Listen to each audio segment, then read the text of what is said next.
everyone. I hope everyone is doing great. Full session, and I welcome you all into my channel.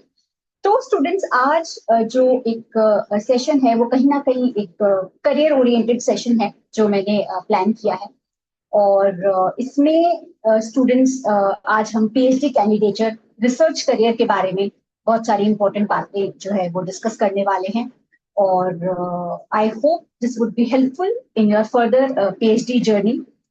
तो इसको लेकर हम discussion करेंगे और आगे जाकर के आपकी जो करियर अपॉर्चुनिटीज हैं उनमें कहीं ना कहीं इसमें एक बेनिफिशियल रोल के जो सेशन है वो करेंगे। तो चलते हैं स्टूडेंट्स और जानते हैं कि एक मास्टर्स के स्टूडेंट की जो रोड मैप है और एक पीएचडी कैंडिडेचर में अपने आप को लेके आना है उसमें जो किस तरीके से जो चैलेंजेस हैं वो आप फेस कर सकते हैं, किस तरीके से आप फिगर आउट कर सकते हैं कि आप एक सुटेबल कैंडिडेट हैं फॉर अंडरगोइंग पीएचडी। तो ये एक बहुत इंपॉर्टेंट चीज है जो आपको इस जर्नी में हेल्प करेगी। तो सबसे पहले जैसे कि मैंने डिस्कस किया कि जब एक मास्टर्स का स्टूडेंट अपनी जो डिग्री है उसको कंप्लीट करके ये डिसाइड करता है कि उसको पीएचडी कैंडिडेचर में जाना है, रिसर्च करियर में उसको आगे फर्दर परस्यू करना है, तो उसमें सबसे इम्पोर्टेंट चीज ये है कि आपका सेल्फ असेसमेंट कैसा है। केवल एक फाइनेंशियली अपने आप को स्टेबल करने के लिए रिसर्च करियर को प्लीज मत चूज कीजिए। पहले खुद को एनालाइज कीजिए कि आप इस पर्टिकुलर फील्ड के लिए सूटेबल हैं, आप इस तरीके के एटमॉस्फेयर में अच्छे से अपने आप को ढाल सकते हैं, या आप आखिर रिसर्च करना चाहते हैं तो क्यों करना चाहते हैं। Why you want to be a researcher? That's a very important question that you have to ask yourself before entering into PhD candidature. तो सेल्फ असेसमेंट और गोल सेटिंग करना बहुत ज्यादा इंपॉर्टेंट है। सेल्फ असेसमेंट पे सबसे पहले अपने आप से ये जानने की कोशिश कीजिए कि आप अगर रिसर्चर बनना चाहते हैं तो आप क्या ऐसी चीज है जो आपको खास बनाती है और आप क्यों रिसर्च फील्ड में एंटर करना चाहते हैं। तो सबसे पहली बात जो इसके केस में ये है कि अगर आप रिसर्च में एक्चुअली जाना चाहते हैं तो क्यूरियोसिटी इज द की। जिसे कहते हैं ना कि जिज्ञासा होनी बहुत ज्यादा इंपॉर्टेंट है। तो अगर आपके अंदर एक क्यूरियोसिव माइंड है, एक एनालिटिकल माइंड है, तो आप एक बहुत अच्छा पीएचडी कैंडिडेचर आपका हो सकता है। और दूसरी चीज, कुछ नया निकालने की कोशिश, bring out something novel. Novelty is the key. जब आप पीएचडी या रिसर्च करियर में एंटर करना चाहते हैं तो उसमें जो ऑलरेडी हो चुका है, जो ऑलरेडी रिसर्च जो पब्लिश्ड हैं उनसे अलग हटके आपको कुछ निकालना है। तो मेनली जो थिंग है कि कई बार हम कहते हैं out of the box, you have to get something out of the box, right. तो उस टाइप का अगर आपका माइंडसेट है तो आप एक बेटर फिट हैं फॉर द रिसर्च करियर। मैं ये नहीं कह रही कि अगर आप इस तरीके के नहीं हैं तो आप रिसर्च करियर में आगे परस्यू नहीं कर सकते, कैसे भी हैं आप कर सकते हैं, लेकिन कहीं ना कहीं जो ऐसे कैंडिडेट्स हैं वो एक बेटर रिसर्च में आगे जा सकते हैं। उनका जो रिसर्च करियर है वो कहीं ना कहीं आगे जाकर के अच्छा खासा शाइन कर सकता है। तो ये कुछ ऐसी इंपॉर्टेंट चीजें हैं जो मैं आपको बताना चाह रही थी। दूसरा, problem solving skill. I think it's very very important that if you are having a very sharp mind to solve any problem, then you can be a better fit for it, right? इसके अलावा आपका mindset बिल्कुल clear होना चाहिए, proper vision आपके mind में होना चाहिए कि जो भी रिसर्च आप करना चाहते हैं, जिस भी फील्ड में आप एंटर करना चाहते हैं, उसमें आप एक छोटा सा ही कंट्रीब्यूशन दें, एक सिग्निफिकेंट कंट्रीब्यूशन जरूर दीजिए, ताकि फ्यूचर रिसर्च में कहीं ना कहीं वो एक अच्छा एक एग्जाम्पल सेट हो सके तो आप अगर उस पर्टिकुलर रिसर्च को कॉमर्शियलाइज करना चाहें। मैं ये नहीं कह रही कि आपका माइंडसेट यही होना चाहिए कि आपको उस रिसर्च को कॉमर्शियलाइज करना है, लेकिन कहीं ना कहीं आप जब कॉमर्शियलाइजेशन में आ जाएंगे तो ये जो है एक अच्छा आपके लिए आगे फर्दर करियर के लिए भी आपके लिए बहुत अच्छा रहेगा, और दूसरा आप फाइनेंशियली भी अपने आपको स्टेबल रख पाएंगे। तो इस तरीके का माइंडसेट और विजन लेकर के जब आप रिसर्च में एंटर करेंगे तो आपके लिए बहुत अच्छा एक ऑप्टिमिस्टिक अप्रोच रहेगी आगे रिसर्च को कैरी आउट करने के लिए। आपका पीएचडी कैंडिडेचर भी अच्छा रहेगा। तो इस तरीके से आप अपना रोड मैप जो है वो सेट कर सकते हैं। और अब हम चलते हैं स्टूडेंट्स रिसर्च इंटरेस्ट में। तो रिसर्च के बहुत सारे ऐसे इंटरेस्ट हैं जो आप बायोलॉजिकल साइंसेस में देखते हैं, लाइफ साइंसेस में बहुत सारे अपॉर्चुनिटीज हैं जिसमें आप अपना करियर जो है वो बिल्डअप कर सकते हैं। जेनेटिक्स, जैसे कि मैंने आपसे डिस्कस किया, जेनेटिक्स एक बहुत सही ब्रांच है जिसमें आप अपने करियर को आगे फर्दर ग्रो करा सकते हैं। इवोल्यूशनरी बायोलॉजी में भी आजकल काफी अच्छा रिसर्च जो है वो देखने को मिलता है। मॉलिक्यूलर बायोलॉजी है, बॉटनी में भी अच्छा रिसर्च बैकग्राउंड है। इकोलॉजी भी एक बहुत अच्छा रिसर्च ऑप्शन बनता जा रहा है। डेवलपमेंटल बायोलॉजी में भी काफी लोग अच्छा एक रिसर्च आउटकम लेके आ रहे हैं। बैक्टीरिया जो माइक्रोबियल जो आउटपुट हो गया उस पर भी बहुत अच्छा फील्ड्स हैं। इसके अलावा स्टूडेंट्स कैंसर बायोलॉजी अगर हम बात करें, ऑन्कोलॉजी एक बहुत अच्छी ब्रांच है। वायरोलॉजी पे भी बहुत ब्यूटीफुल काम हो रहा है ऑल ओवर द वर्ल्ड। और कंप्यूटेशनल बायोलॉजी है, इम्यूनोलॉजी है। कहीं ना कहीं आप कोशिश कीजिए कि दो जो रिसर्च फील्ड्स हैं उनको मर्ज करने की कोशिश कीजिए। जैसे वायरोलॉजी और इम्यूनोलॉजी का बहुत ही अच्छा कॉम्बिनेशन है, जिसमें आप एक बहुत अच्छा रिसर्च टॉपिक, एक बहुत अच्छी हाइपोथेसिस जो है वो क्रिएट कर सकते हैं और बहुत अच्छा काम जो है वो इस फील्ड में कर सकते हैं। सेल बायोलॉजी अभी रिसेंटली ही एक जो ऑर्गेनेल है नाइट्रोप्लास्ट है वो डिस्कवर हुआ है। इसमें बायोलॉजी है, न्यूरो साइंस एक बहुत अच्छा एक टॉपिक बनता जा रहा है। इसके अलावा स्टूडेंट्स नैनो टेक्नोलॉजी पे भी बहुत ही अच्छा वर्क जो है वो हो रहा है। नैनो टेक्नोलॉजी जिसमें कहीं ना कहीं जो नैनो पार्टिकल्स हैं उनका यूजेज जो है वो मेडिकल फील्ड में बहुत ही प्रोमिनेंट हो रहा है और उस पर काफी अच्छी रिसर्च जो है वो सामने आ रही है। एंटोमोलॉजी इंसेक्ट्स का जो कहीं ना कहीं डोमेन है। फिशरी पे भी बहुत अच्छा काम हो रहा है। कंजर्वेशन बायोलॉजी, तो ये कुछ ऐसी ब्रांचेस हैं। एस्ट्रोबायोलॉजी है, biochemistry of course, cancer biology जैसे कि मैंने आपको बोला, एंड ऑन्कोलॉजी भी एक बहुत अच्छा टॉपिक है, रिसर्च टॉपिक है। बायोटेक्नोलॉजी ऑफ कोर्स एक बहुत अच्छी ब्रांच है जिसमें आप बहुत अच्छा काम कर सकते हैं। माइक्रोबायोलॉजी है, बायोफिजिक्स है। तो ये सारे जो आपके इंटरेस्ट हैं इन सब में आप एक अपना इंटरेस्ट जो है वो ढूंढ सकते हैं कि कहाँ आप एक बेटर फिट हैं अपने लिए। और ये जानना बहुत ज्यादा इंपॉर्टेंट है इन सारी ब्रांचेस में कि आपका इंटरेस्ट कहाँ है। और जिस भी पर्टिकुलर टॉपिक में या जिस भी पर्टिकुलर डोमेन में आप जाना चाह रहे हैं उसमें आपका इंटरेस्ट होना बहुत ज्यादा इंपॉर्टेंट है। आपके अंदर जो क्यूरियोसिटी होनी बहुत इंपॉर्टेंट है। तभी आप उसका अच्छे से लिटरेचर रिव्यू कर पाएंगे। जो भी पुराने रिसर्च पेपर्स हैं उनसे आप अपना एक आउट ऑफ द बॉक्स एक अपना एक हाइपोथेसिस, एक अपना क्वेश्चन क्रिएट कर पाएंगे कि आपको उस पर्टिकुलर ऑर्गेनिज्म पे काम करना है और आपको आखिरकार फाइंड आउट क्या करना है। या जो भी चीज आप जिस भी प्लांट पे काम करना चाहते हैं या प्लांट में आप काम करना चाहते हैं तो उसके स्ट्रेस के ऊपर, कौन से स्ट्रेस के ऊपर आप ब्रॉड स्ट्रेस पे काम करना चाहते हैं, ऑक्सीडेटिव स्ट्रेस पे काम करना चाहते हैं, क्या आपका एक विजन है उस पर्टिकुलर रिसर्च टॉपिक को लेकर, ये क्लियर होना बहुत ज्यादा इंपॉर्टेंट है। तो स्टूडेंट्स आगे बढ़ते हैं और जानते हैं कि आपकी वीकनेस और स्ट्रेंथ वो भी आपको पता होनी बहुत इंपॉर्टेंट है। तो जैसे कि मैंने आपको बोला कि आपकी एनालिटिकल स्किल्स, आपका एनालिसिस बहुत स्ट्रांग होना चाहिए। सपोज आपको दो ब्लॉट्स दिए हैं, दो वेस्टर्न डॉट्स आपके सामने रखे गए हैं और आपको एनालाइज करना है, तो आपका बिल्कुल विजन क्लियर होना चाहिए कि आप इजीली एनालाइज कर पाए कि आपका जो नेगेटिव कंट्रोल है या जो आपने जो भी चीजें ली, सपोज मैं किसी प्रोटीन पे काम कर रही हूँ, राइट, तो उस पर्टिकुलर प्रोटीन का मैं एक ऐसा कंट्रोल लूंगी जो कि होगा उसका नेगेटिव कंट्रोल, यानी जब वो प्रोटीन एक्सप्रेस नहीं होगा, राइट। एक मैं उसका एक पॉजिटिव कंट्रोल लूंगी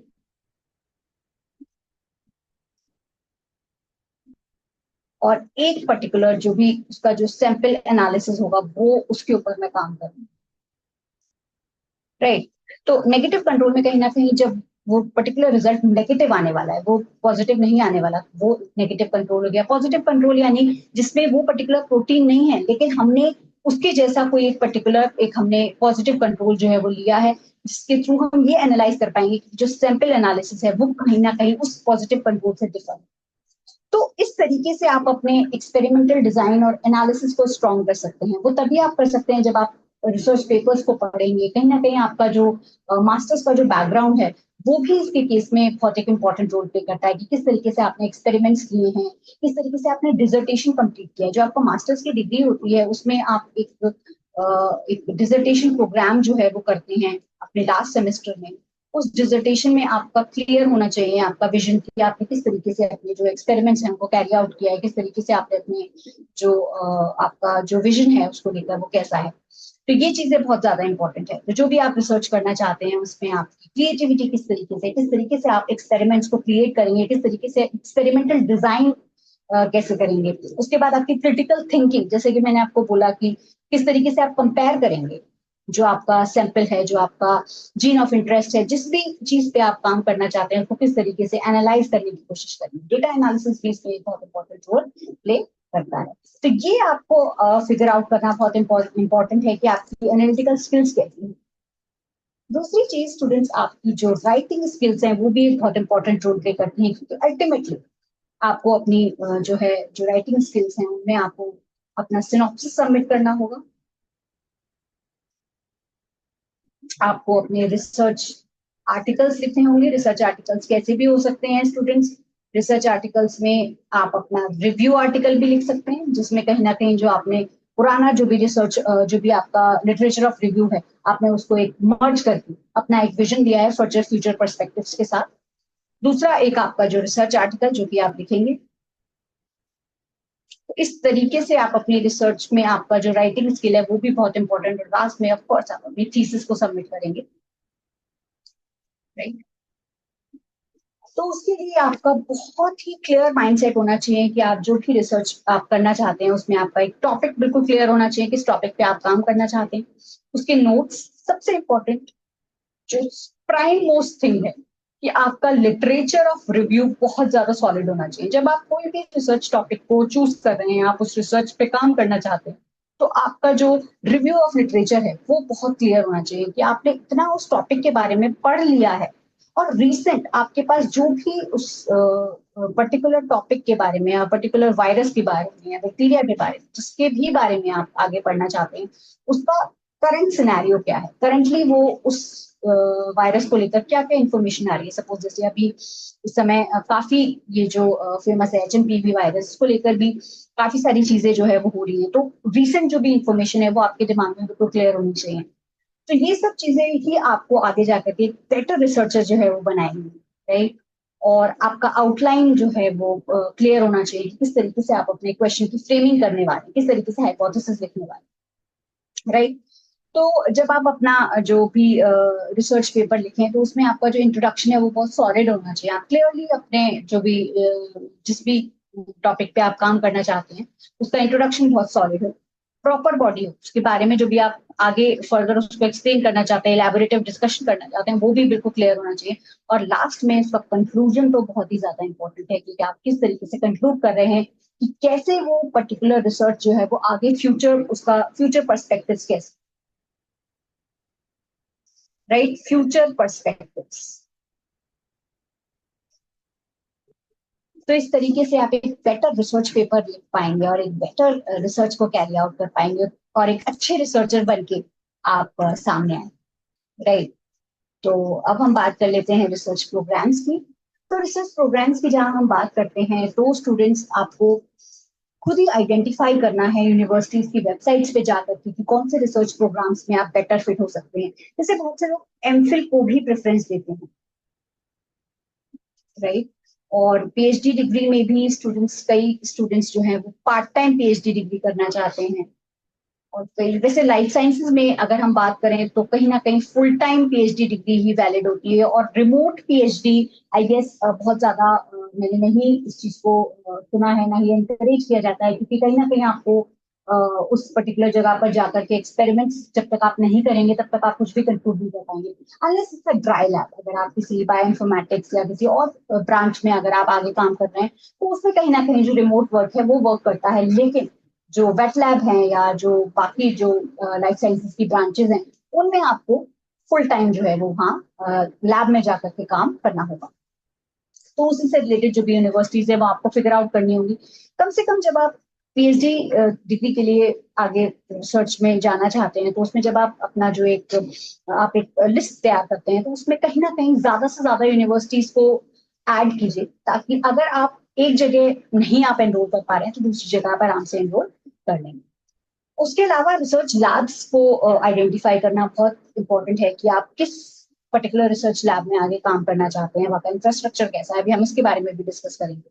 और रिस्पेक्टिव प्रिंसिपल इन्वेस्टिगेटर्स की उनका किस तरीके से कंट्रीब्यूशन है रिसर्च में, क्या उनका बैकग्राउंड आपसे मिलता है। और मोस्ट इम्पोर्टेंट मुझे लगता है कि जो भी पीआई के साथ आप आगे काम करें, जो भी प्रिंसिपल इन्वेस्टिगेटर आप चूज करते हैं, तो उनके साथ आपका विजन मैच होना बहुत इंपॉर्टेंट है कि क्या आपका जो फ्यूचर विजन है और उनका जो फ्यूचर विजन है वो मिल रहा है, और क्या ये एक अच्छा एक फिट होगा आपको आगे अपने रिसर्च को कैरी आउट करने के लिए। दूसरी चीज जो मिनिमम रिक्वायरमेंट्स जो हम इंडिया में देखते हैं वो CSIR नेट है, UGC नेट है, इसके अलावा स्टेट लेवल एग्जाम्स हैं वो भी वैलिड होते हैं। इसके अलावा स्टूडेंट्स जैसे DBT जो है, जो कि है डिपार्टमेंट ऑफ बायोटेक्नोलॉजी,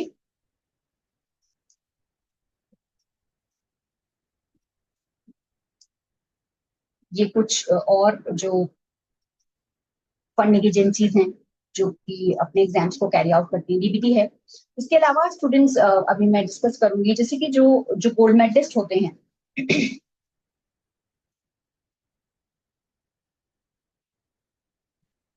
किसी भी पर्टिकुलर यूनिवर्सिटी से आपने अपना मास्टर्स कंप्लीट किया है, वहां से आप गोल्ड मेडलिस्ट हैं, तो गोल्ड मेडलिस्ट के लिए स्टूडेंट्स DST इंस्पायर की फेलोशिप होती है, वो भी एक बहुत अच्छी फेलोशिप है जिसके थ्रू आप आगे एनरोल कर सकते हैं। DST जो है वो department of science and technology, department of science and technology, ये भी एक फंडिंग एजेंसी है जो कि रिसर्च को काफी रिसर्च इंटरेस्ट को जो है वो आगे कैरी आउट करती है। विमेन साइंटिस्ट के भी काफी प्रोजेक्ट्स हैं जो DSC जो है वो कैरी आउट करती है। वॉस की फेलोशिप होती है। तो वो सब ये जो पर्टिकुलर जो फील्ड्स हैं इनमें आप बहुत अच्छा एक रिसर्च करियर जो है वो आगे देख सकते हैं।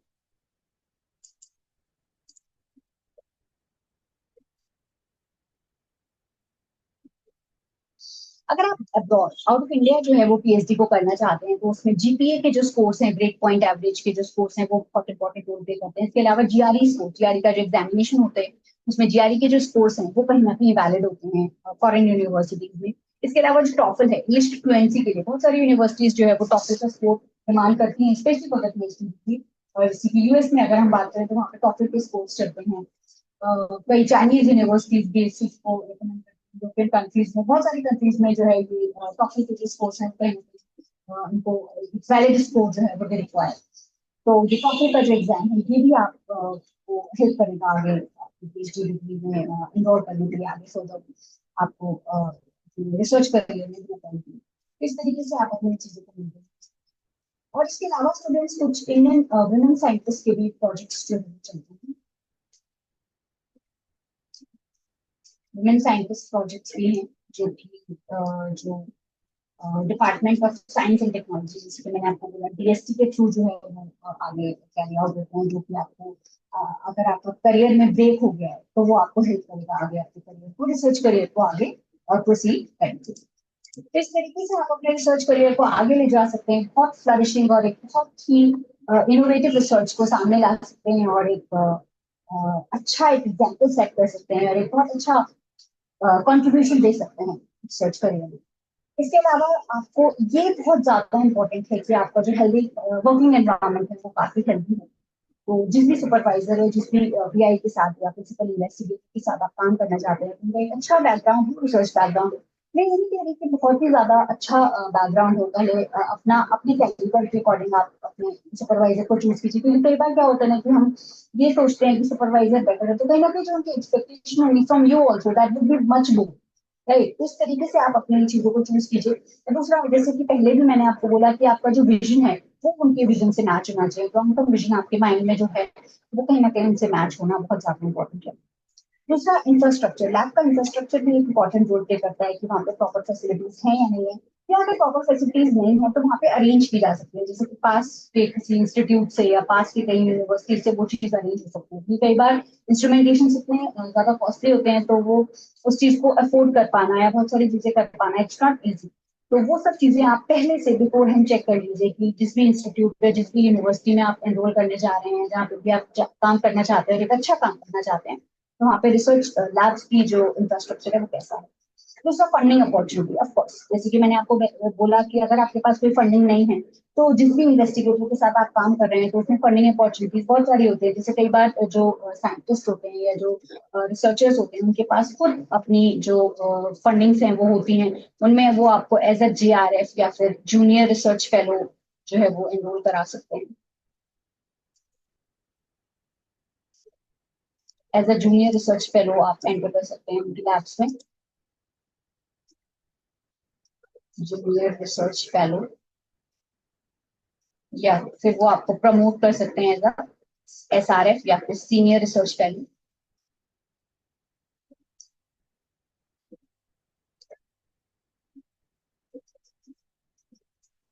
इस तरीके से आप जो है वो आगे अपनी जो करियर जर्नी है उसको एंजॉय कर सकते हैं।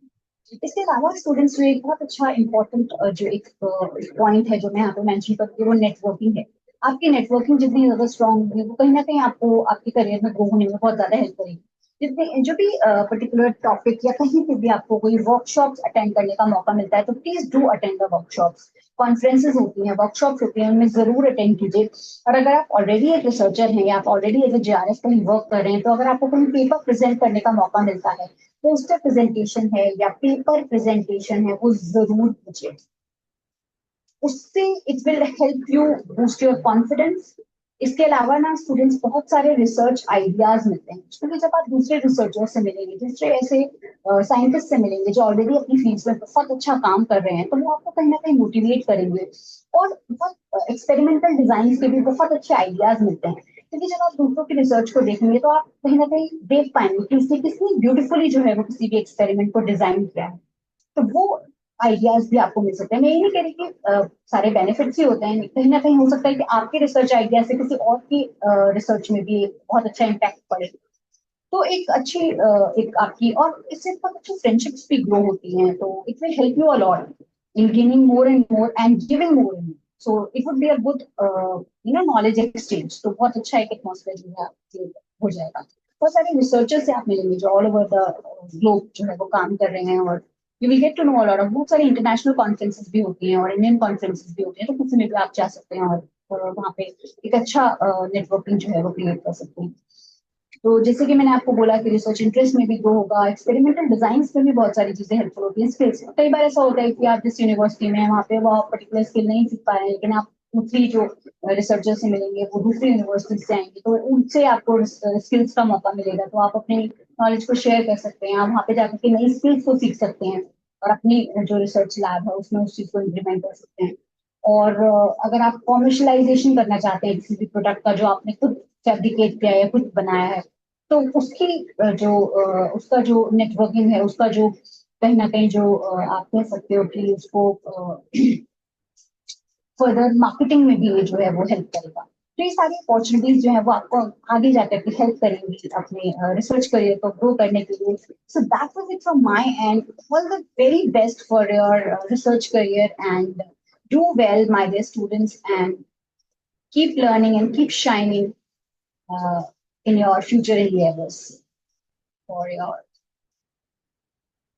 future research career.